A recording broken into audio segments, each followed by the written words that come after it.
नमस्तेका। अहं नवम्यां कक्षायां पठामि। अद्य अहं भवन्तं समक्षे स्वविचारान् प्रस्तौतुम् इच्छामि।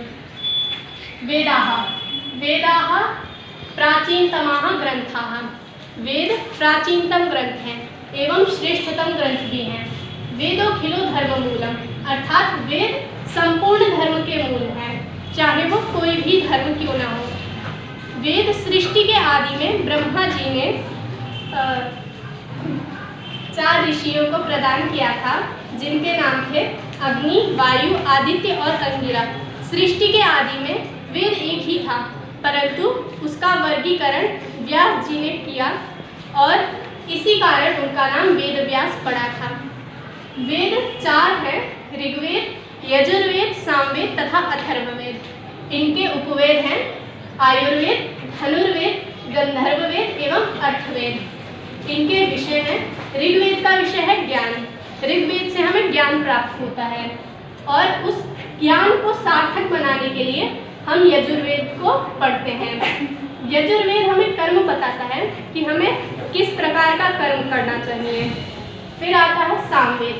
सामवेद हमें उपासना करना सिखाता है कि हमें ज्ञान प्राप्त हो गया, कर्म करने का ढंग आ गया, लेकिन कैसा कर्म करना है, तो ये हमें सामवेद बताता है कि हमें उपासना पूर्वक कर्म करना चाहिए। अथर्ववेद हमें ज्ञान की प्राप्ति कराता है, क्योंकि सब हमें प्राप्त है, कर्म करने का ढंग भी आता है, परंतु जब तक विज्ञान नहीं है हमारे पास, तब तक हमारा कर्म सार्थक नहीं हो सकता।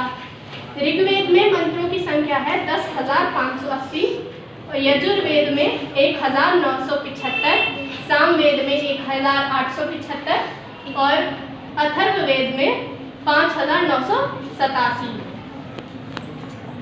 चारों वेदों का अध्ययन हेतु हमें वेदांग पढ़ने अत्यावश्यक है, क्योंकि जब तक हमें वेदांग नहीं आएंगे हम वेद का अध्ययन सम्यकतया नहीं कर सकते हैं। वेदांग 6 होते हैं, जिसके अध्ययन से हम सरलता पूर्वक वेदों का अध्ययन कर सकते हैं। शिक्षा घ्राणम कल्पहस्तम, व्याकरणम मुखम निरुक्तकर्णम, छंदापादम ज्योतिषम चक्षु। अर्थात शिक्षा जो वेद का होता है, नासिका होती है, शिक्षा वेद की नासिका होती है, कल्प वेद का हाथ होता है, व्याकरण सबसे मुख्य होता है, व्याकरण मुख है और सबसे ज़्यादा आवश्यक भी है। निरुक्त होता है कर्ण, छंद पैर होते हैं और ज्योतिष होती है आँखें। व्याकरण सबसे अत्यावश्यक इसलिए है क्योंकि जब तक हमें व्याकरण नहीं आएगी तब तक हम वेद का अच्छे सम्यकतया तो अध्ययन नहीं कर सकते, क्योंकि हर एक भाषा के ज्ञान के लिए हमें व्याकरण का अध्ययन अत्यावश्यक है। जैसे अगर हम हिंदी भी पढ़ते हैं तो उसके लिए हमें व्याकरण का अध्ययन जो है वो करना अत्यावश्यक है।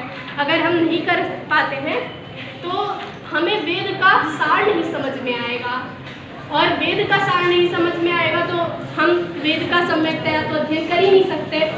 वेद जो है अपौरुषेय है, अर्थात इसकी रचना किसी पुरुष ने नहीं की है, ये मानवीय कृति ही नहीं है, अर्थात किसी मनुष्य ने इसे नहीं बनाया है। ये सृष्टि के आदि से थे और इसे स्वयं ईश्वर ने ही मनुष्यों को प्रदान किया था। वेदों का अध्ययन श्रवण के द्वारा होता था, इसीलिए इसे श्रुति भी कहा जाता है। धन्यवाद। Thank you.